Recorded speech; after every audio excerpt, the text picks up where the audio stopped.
자, 그리고 여야 의원들 지금 국정감사 말고도 굉장히 바쁘죠. 재보궐선거 얼마 안 남았습니다. 지난주 토요일에 인천 강화를 찾아 선거 유세를 한 이재명 대표. 유세 중간중간에 등장한 이 발언 때문에 주말 내내 정치권이 또 뜨거웠습니다. 논란이 되고 있는 이 대표의 발언 들어보시죠. 도저히 못 견디겠으면 중간에 끌어내릴 수도 있는 게 바로 민주주의 제도입니다. 자기들의 범죄를 숨기고 자기들의 부당한 이익을 챙기는데 그 권력을 쓰면 여러분이 안 된다라고 말해야 합니다. 말해도 안 되면 징치해야 합니다. 징치해도 안 되면 끌어내려야 하는 것 아닙니까, 여러분? 끌어내려야 한다. 주어도 없고 목적어도 없습니다. 국민의힘에서는 이 끌어내려야 한다는 발언에 대해서 아주 강하게 반발하고 있습니다. 권성동 의원의 목소리 들어보시죠. 여의도의 대통령을 넘어서 러시아식 차르다, 전제군주다. 이재명 대표 한마디면은 민주당이 일사불란하게 움직이고 이재명 대표의 구명을 위해서 온갖 행위를 다 하고 있지 않습니까? 나는 박정희 시대도 살았고 전두환 시대도 살았지만 보지 못했던 행동이 2020년대에 지금 나타나고 있는 거예요. 그리고 이거를 전제군주라고 안 할 수 있겠습니까? 이재명 대표를. 도중에서 끌어내려야 된다. 이게 무슨 의미겠습니까? 옛날 목 대통령이 홍위병들한테 지시한 것처럼 폭력을 불사하더라도 전복을 해야 된다. 반헌법적인 발언이다. 저는 이렇게 규정을 하고요.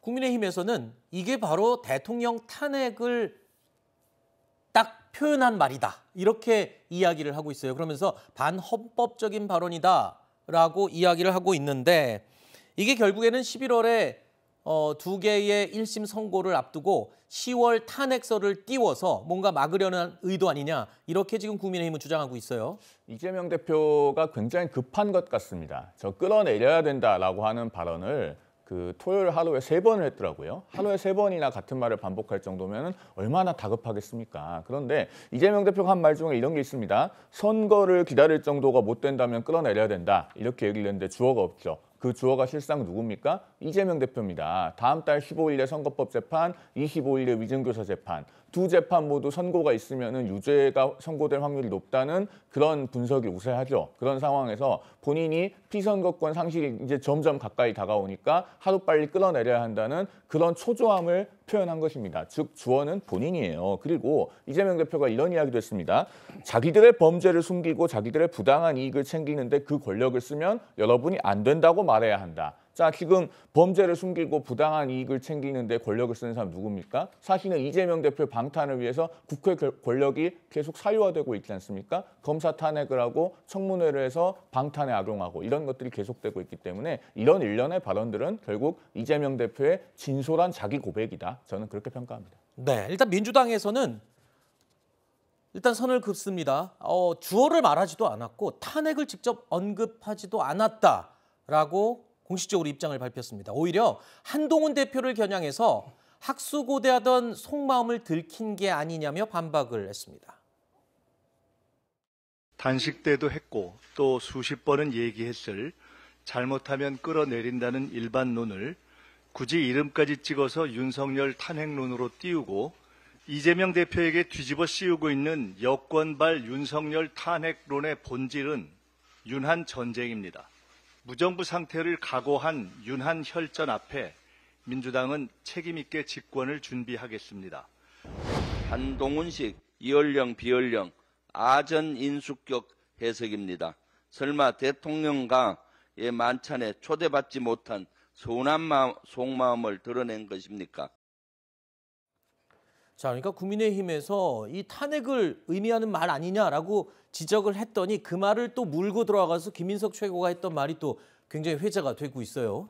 국민의힘에서는 뭐 자라보고 놀란 가슴 소뚜껑 보고 놀란다는 속담처럼 과거에 국민의힘의 대통령이 탄핵을 당했던 것에 대한 트라우마가 굉장히 깊게 남아있다는 건 이해하겠어요. 그런데 지금 그 이재명 대표가 얘기하는 이 민주주의의 기본 원리, 선거를 통해서 선출된 권력이 제대로 일을 못하게 되면은 당연히 다음 선거 전에라도 뭐 탄핵을 하든 아니면 뭐 국민 소환을 하든 어떤 방식이든지 간에 책임을 물을 수 있는 것이 이 대의민주주의의 기본 원리 아닙니까? 네. 이런 기본 원리조차 얘기하는 것에 대해서도 이것이 윤석열 대통령에 대한 탄핵을 암시하고 있다, 이렇게 벌벌 떨고 있다라면 이 부분에 대해서는 당연히 지금 국민의힘 아니 민주당에서 이런 반응이 나올 수도 있다라고 보여지고요. 네. 지금 윤석열 대통령이 이 윤석열 정부가 잘한다라고 한다면 민주당이 어떤 얘기를 하더라도 겁먹을 필요가 없지 않습니까? 지금 국민의힘에서 겁먹고 있는 이유는 윤석열 대통령의 윤석열 정부가 지금 뭔가 국민의 눈높이에 맞추고 있지 못하다. 그래서 이번 재보궐선거에서도 또 그에 대한 지난 4월 총선처럼 정권 심판론의 대상이 될지도 모르겠다라고 네. 하는 두려움이 있기 때문에 이렇게 더 과민하게 반응하는 거다, 이렇게밖에 받아볼 수가 없습니다. 그러니까 원론적인 얘기를 한 걸 가지고 무슨 탄핵론을 제시했다고 얘기를 하느냐, 이렇게 지금 반박을 하는 건데, 지금 조금 전에 들어본 김민석 최고 발언 가운데 보면 이런 내용이 있어요. 무정부 상태를 각오한 윤한 혈전 앞에 민주당은 책임 있게 집권을 준비하겠다. 집권을 준비하겠다. 결국에는 이 얘기가 공식적으로 탄핵을 이야기한 적은 없지만 이게 결국에는 탄핵 아니냐. 집권을 준비한다는 것 자체가 그 얘기로 해석이 된다. 이런 지적도 있네요. 누가 들어도 그렇게 해석되지 않나요? 뭐 당연한 얘기인데 그걸 가지고 뭐 자기네가 탄핵에 대해서 얘기를 안 했다라고 얘기하는 건 좀 이상한 얘기 같고요. 그 아까 말씀하신 부분 중에서 탄핵에 관련해서 국민의힘이 트라우마가 있냐? 있죠. 왜 없습니까? 근데 저는 그건 국민의힘의 트라우마가 아닌 대한민국의 트라우마라고 생각을 해요. 네. 그 탄핵부터 시작을 해서 지금 우리가 보는 정치권이 얼마나 양극화돼 있습니까? 아까 말씀하셨던 국감에서 정책이 사라지고 정쟁밖에 남지 않은 이 정치판이 저는 그때부터 시작을 했다고 생각을 하거든요. 그런 의미에서 대한민국을 위해서라도 저는 탄핵은 있어서는 안 된다고 생각을 하고, 네. 대의민주주의 말씀하셨지만 대의민주주의라는 거는 말씀 그대로 선거 때가 돼서 그때 판결을 받으면 돼요. 네. 저희 지난 선거 때 망했잖아요. 그때 대의민주주의가 작동을 해서 국민의힘이 완전히 진 거거든요. 그래서 선거 때 맞춰서 하면 되는데 중간에 그거를 격하게 탄핵이라는 걸 통해서 만들어내고 싶어하는, 네. 특히 이재명 대표가 그 말씀을 하셨다는 부분은 전 유의미하게 본 게, 이재명 대표 스스로가 정치인으로서 언제 유명해졌습니까?